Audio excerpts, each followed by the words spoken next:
Hello, everyone. Welcome to another interview from our interview series where we share the journey of professionals who have successfully cleared certifications. Today, we have Amuthan with us. Amuthan recently passed the CBAP exam and is here to share his insights, experience, and helpful tip for aspiring professionals. My name is Nikhil, and I will be your host today on behalf of Techcanvass for this interview. Hi, Amuthan. How are you? Hey, hi, Nikhil. I'm good. How are you? I'm good. Thank you. Thank you so much for joining us today and congratulations on passing the CBAP exam. Let's start with a quick introduction. If you could please tell us a bit about yourself, your professional life, your experience, what you were doing before CBAP. Sure. So this is Amuthan Sundar, and I've been working as a business analyst for about 11 years now. And I have experiences in domains such as media and entertainment, travel and hospitality, a brief stint in telecom. And for the past 6 years, I've been employed with a company called Clarivate in the life sciences and health data solution space. That's great. Thank you so much. What exactly motivated you to pursue a CBAP certification? As in, is there any particular reason or career goal? What exactly was the reason? Sure. It's more of the respect for the profession that I'm in because for the past 11 years, I've been this has been my bread and butter, and I basically like the whole discipline of business analysis because something very organized, very systematic, very methodical, and it's quite evolving. It evolves every day, so that kind of interests me a lot more than anything else. It's more of the respect for the profession that I'm in. Yeah. Great, great. Yeah, as in, it definitely gives you more weightage and knowledge with you get certifications. So great. And preparing for CBAP is no a small feat, right? So how did you approach your preparation? As in, did you have any specific strategy or routine that worked for you, or what was your overall strategy or approach? Yeah, definitely. So the journey began. I'll just probably break it down for the audience so that they could get an idea of what Yeah, happened. So, that would be uh, great. yeah, so the journey kind of started like a year back around September 2023. So that's when I really got serious about CBAP, as in like this was running in my head for quite some time, but then I wasn't because of work and other things. It really didn't sink in much. So in September, I just started reading the BABOK quite intensely, taking notes and things like that. So until that point, I really didn't know that you would need to go into to a proper training center to clear this exam because I didn't know the nature of the beast because it was quite an intense certification. So that's when I think in the month of Jan or Feb, I bumped into one of the Techcanvass webinars where Satish was around. So that sort of gave me a perspective of what exactly CBAP was and how you need to like go about prepping for it. So that motivated me to like reach out to Techcanvass. I just went through a couple of your YouTube videos, and I felt that it was quite inspiring and motivating on a personal level. But then the real journey of sorts started only in the mid of March. So that's when I kind of read the BABOK to an extent. Maybe not all the 514 pages, but just maybe like quite intensely with a little bit of notes. And that's when I took up the CBAP certification course. I started attending the course in the mid of April, and about I think 6 weeks from that point, I actually wanted to give my certification a little earlier, but then I wasn't personally prepared because I had a certain way of learning things, so that took me some time. So, for instance, I had my own. I won't recommend this to everybody, but then like say for if you can remember things, it's great. But if you can strategize your like for example, the tips that Satish gave me, for instance, like having mnemonics, having rhymes that I kind of built on it. So, for example, say in the elicitation and collaboration section, you have this thing called manage stakeholder collaboration. So, I have something called as CBAPA C. So, it's like Yeah. stakeholder engagement approach, business analysis performance, business analysis performance approach. I mean, sorry, and then you have like stakeholder engagement. So, it's like you have a rhyme a business analyst performance assessment. I'm sorry. So it's C BAPA C. So that's something I kind of have a rhyme like this of sorts. And then I have built my mnemonics. I think most of the folks do that, but I kind of very intensely did this for most of the elements and things like RADD. I had this thing called MARM. I used to call it as MARI, CVC, ID, RCRTB, ID, and EDR. So it's something like that. For all the 121 elements, I sort of that really took some time. And yeah, so this was then after like I think 3 months, it was quite an intense study after the training, and then for the past 1 week, I think I took my exam. I took my exam on the 25th. So it's going to be like that 1 week, the 20th to 24th was like super intense. Like I spent almost like 8 to 12 hours of reversing. But don't I? That's a bad preparation because I kind of overdid it. But if you probably plan your sessions well, you don't have to worry because I had work, so and I had to like space out everything together. So that is something I would say give yourself 1 year for this exam to like peacefully do it. Right. That sounds like a solid strategy. I'm sure people will get help out of it.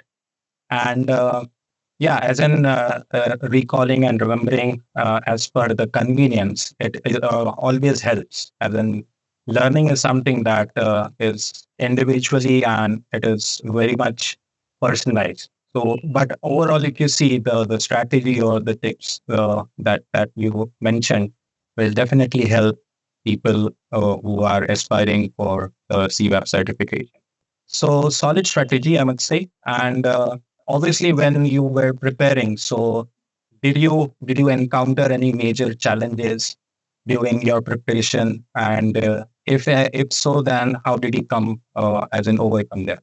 Yeah, sure, definitely. Because one big challenge was my commute to the office. I live in Bangalore. Bangalore's very crowded. I live in Bannerghatta, which is like the south of Bangalore. I should travel to Right. Whitefield, so that took me like around 4 hours of travel every day. But thanks to the metro, because in the metro is where I did most of my learning. Like like as I told you, all these mnemonics and stuff. I started kind of revising them, strategizing them during those trips. So I used to like you would make use of that time a lot. That was a quite a bit. That was the if you ask me challenge, that was the only big thing I had. My balancing work and taking up this exam Yeah. because it's definitely a tough exam, and if you're taking an exam after a long time, so it really requires a good amount of practice and confidence levels are like were like really really low for me at that point. So the challenge that I overcame, I mean, I overcame the challenge by just making it more interesting, like the one I just mentioned to you, rhymes and mnemonics, and that helped me connect the dots faster. And then the inputs and outputs, as I just mentioned to you, was like so. I kind of broke down as Satish told me, which was very very useful. If I Mhm. look back right now, so inputs and outputs. If you're really good at your inputs and outputs, your elements, your guidelines and tools, and then technique guidelines and tools, the associated techniques, right? So Okay. and try to don't depend on any other maps. I would say each person has their own way of learning, but Right. try and create the dots, understand the concept, and make your own maps. I think Techcanvass does a very good job in giving you a mind map, but then I would suggest each person can have their own. Once you start reading the BABOK and once you start paying attention to what your trainer is saying, I think you'll get pretty much the picture how to go about your preparation. So it was like done in phases. So I used to like have these notes and then refine my notes, go back to the videos which Satish taught us in the class, especially this RL. I was a little weak in RLCM because of this relationships. I used to get confused, satisfied, depends, and those kind of stuff. So that kind of thing was I think, in fact, in the exam also I goofed up a bit, a little bit here and there. So the challenge part was the travel part. So that I overcame by just making it more interesting and things like that, making these mnemonics. Right. So you mentioned that you while preparation you were also working. So you already did mention although, but my next question was same as in similar to that.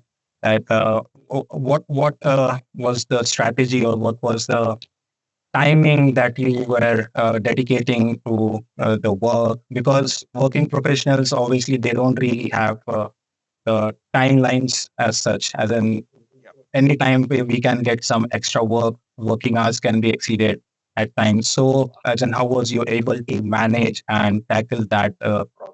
Sure. So my regimen of sorts were like the past 3 months, if I can tell you, that's the actual phase of preparation that I can talk about. Previously, it was all mostly reading and stuff. So the past 3 months, I spent 2 hours in the morning before I could go to work. I used to work twice a day, and then I have to work from home. So 2 hours was dedicatedly reading through my notes and then going back and forth to BABOK and things like that. So 2 hours was like compulsory. And then along with that, I took up the Techcanvass's warm-ups to start off with. So I'll tell you, this is a very important thing. A lot of people may find this useful.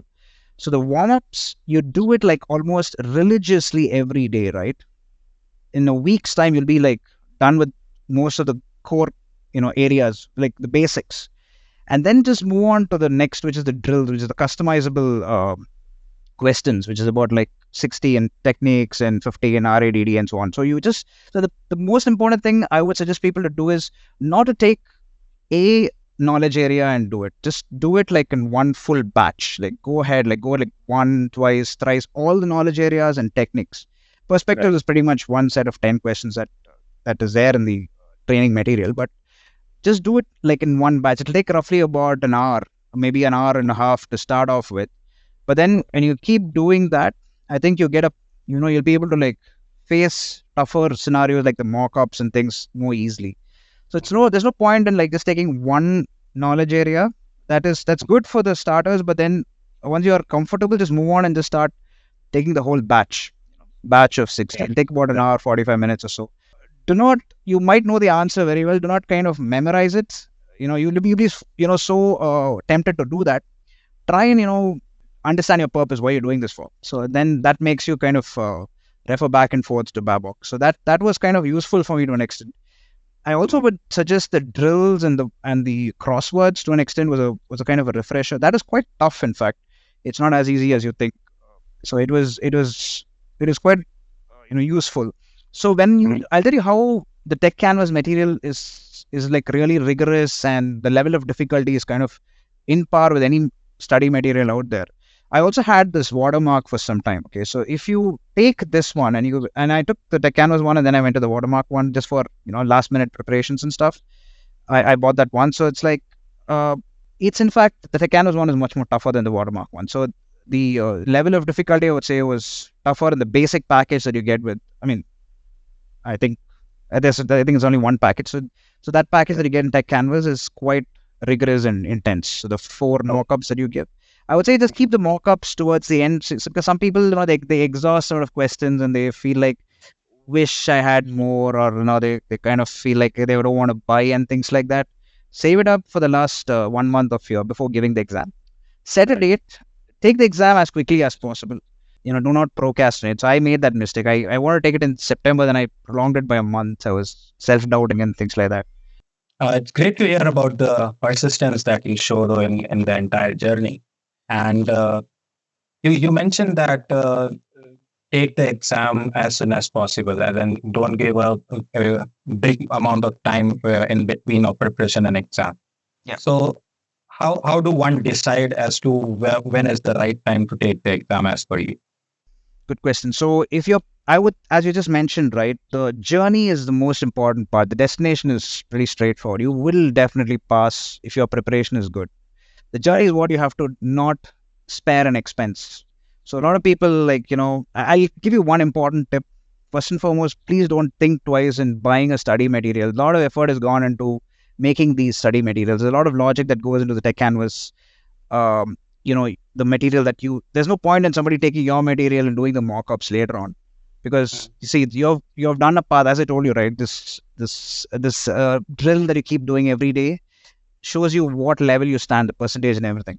So it's for you and for you only. Don't try and share these materials. I might be a bad person here, but I'm just saying, just buy the material. It's hardly anything. We're all working professionals, and this particular certification is it's a pretty serious one. So don't spare any expense buying your study material. Okay, whatever it is, whether this one or watermark. So don't keep it for yourself. Prepare for it. Give all that you have. Definitely by this stage, as I'm talking to you, I think you must have read the BABOK and all that. You must have been in some form or the other. But don't kind of think twice before spending money on good study material as such. So give all that. All that you have. Right. And then I would say by that time you'll know when you're getting around this. See, in my case, I was not crossing anything beyond 50% in the Techcanvass exams. So when I compared, I kept the last 2 mock-ups towards the end. So at that point is when I bought the watermark one just to see where I stand, just to see my worth. So the watermark one is relatively easy. So that now we can understand what's the standard of Techcanvass, right? It's like really, really high. Right. So if you were able to do that, so you'll be able to you'll get a conflict. Say 50 will gradually move into a 65, and then it'll go to a 70, 75, then it might come down to a 71 or so, right? And then finally, when the mock-up turns out to be between 75 and 80, I would say to be safe on safe side, go to the 80% mock. The fine talking about the 120 question mock-ups. If you can get 80%, all new questions fresh, if you can, nothing like it. I think that you're pretty much there. You can be quite confident. You still have to give a room for a doubt because there's always, you look for alternatives. You look for the last thing. Lots of things can happen. So I would say that part is very important. So give that, wait for that 50, 60, 70, 80, then organically that to grow. Don't give it before like that. I mean, you may pass before that, stroke of luck, but then prepare well so that you get 80 and then you can give the exam. And give it immediately. Just don't wait for like a month or 2 weeks because you can get out of form, so that's Right. a thing. Yeah. So, yeah, that pretty much gives an idea as to when you are exactly or exactly feel that you're exam ready. And you mentioned a couple of points in your answers so far, how Tech Canvas was helpful for you and what. But I want to know that what exactly would be the experience you would share with people in terms of the training or the question bank or course material, and how much helpful it was for you as per what you think, as in how much did it help you in preparing for the exam? So as I told you, right, I was a fool because I just thought that, just reading the BABOK a couple of times and making my own notes and stuff like that would help me pass the CBAP, but that was completely wrong. That's why you have these n number of training institutes out there, who are helping Right. you clear that exam. So it's Right. very important, number one, to find a good institute to learn. I would definitely recommend Techcanvass because it's the most cost effective, at the same time effective. The word effective out there.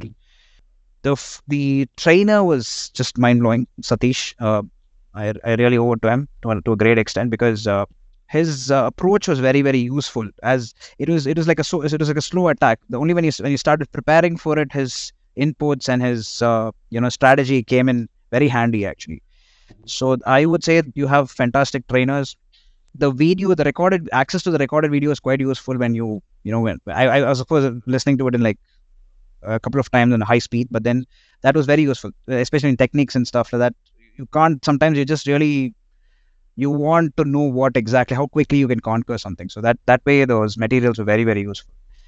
Right. The structure of the Techcanvass material is really good because they start off with warm-ups. It's very similar to what we have in Watermark, but then I think it's more I feel it's more systematic in a way, at least for me. So Mhm. that way it's really good. And the exam, yeah, so I had this thing called, I just categorized my questions as obviously it's case studies, and then I had like techniques, and I had like numerical, and I had other core areas. So I just categorized it as CNTC. So I used to like flag it up and then go to the so my first priority was to look at the answers if it's very straightforward techniques kind of thing, because in the exam you're not going to get a straight question asking you what technique this is. It's going to be a scenario and then it's going to come to that. So a way to conquer that is attend those questions first, then move on to the numerical questions and move on to the case study. I think a lot of people would have heard this, but then that was really that's exactly what happens in the exam as well. And the online calculator was a kind of a turn off for me because it was very slow. I was used to probably using the calculator and then or using even the Windows calculator, but there you don't have anything else. You just have a calculator there, so it's like kind of very it was not that intuitive, and it Okay. kind of slowed down a bit. The brain dump which Satish suggested helped me because I by this at that point like 2 weeks ago I kind of try to forget everything now, but I was very good at remembering these mnemonics, right? So it was very easy to quickly write down all those things and just connect the dots. Mhm. So that way it was very useful. Brain dump which Satish suggested was like very, very useful. Again, each person has their own way of doing it. It's not like Right. this thing worked for me, and yeah, so these are the things I would suggest. Beware of the online calculator. So it's like it's a little messy. It's yeah, that's all I can say. Right. It's wonderful to know that our resources made a difference and was helpful for your preparation. So, out of all the tips and tricks that you shared so far, what would be your top three tips or the suggestions that you would like to give for all the aspirants to succeed in first attempt? Sure. If you want to succeed in the first thing is buy your own study material. Please, then an organization like yours have spent a lot of money and time and energy preparing these things. Right? It's not easy. So Right. without these things, it's very difficult. So please don't think twice. Just spend the money, get it. Okay. So don't like try and ask somebody, can I borrow yours? You finished your exam. Why not? So as I told you, the journey is very important than the destination. So if you're good in your journny, that's the destination is just going to be a byproduct. Right. And number two would be is like take the exam the moment you know you're in the form, like 75 to 8, I would say 80%, not in all knowledge areas in the mock-ups. Try and take as many mock-ups as you can. If you can just get a 80% on and just work on your weak areas, brush it up, take mock exams once again, and then give it as quickly as possible. Third thing I would say is plan. Planning is very important for this exam, especially because a lot of us have taken it after a long period of gaps in education, right? So in the sense we've not taken an exam which is a closed book, which is like you have to remember a lot of things, connecting a lot of dots, and you're in for a lot of surprises. So Right. I would suggest that planning is very important. Give yourself like 6 months is what they say, but I would suggest, for me it took 1 year, so you can just keep it roughly around 8 months for a very smooth journey. That'll be like my top three. Great. Great advice. The next question is, do you think that one should be focusing on the domain while choosing as a BA? How what is the weightage of a domain or industry they work in, and what are your thoughts on it? Okay.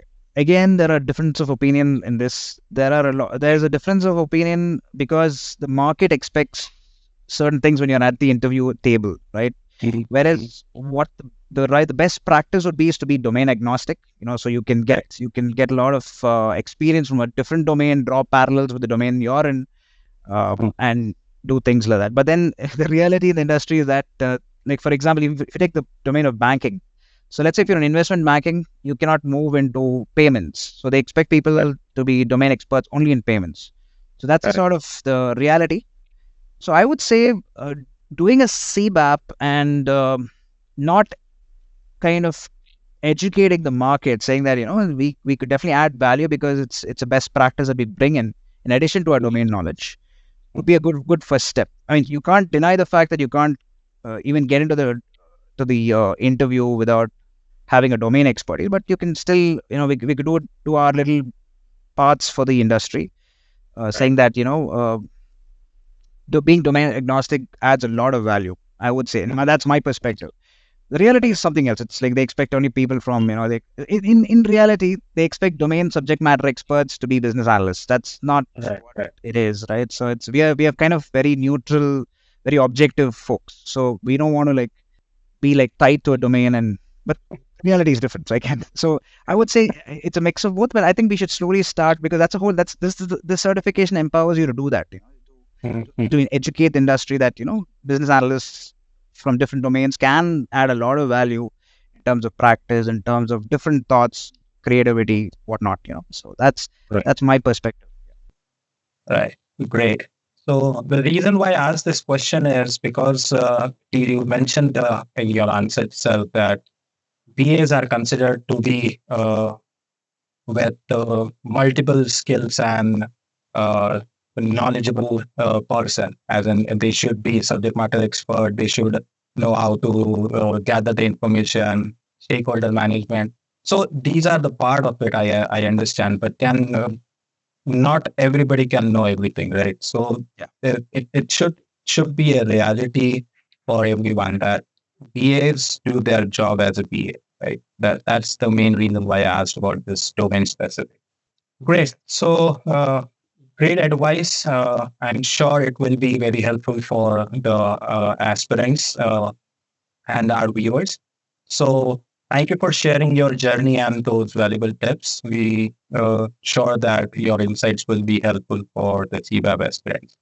Once again, congratulations, and we wish you continued success in your career from Techcanvass. And on the last note, if you would like to add anything. I think thank you so much, Techcanvass, in return. Thanks, Nikhil, and thanks for your time. And that's pretty much it. Perfect. Thank you very much for your time, and best of luck for your future. All right. Thanks. Take care.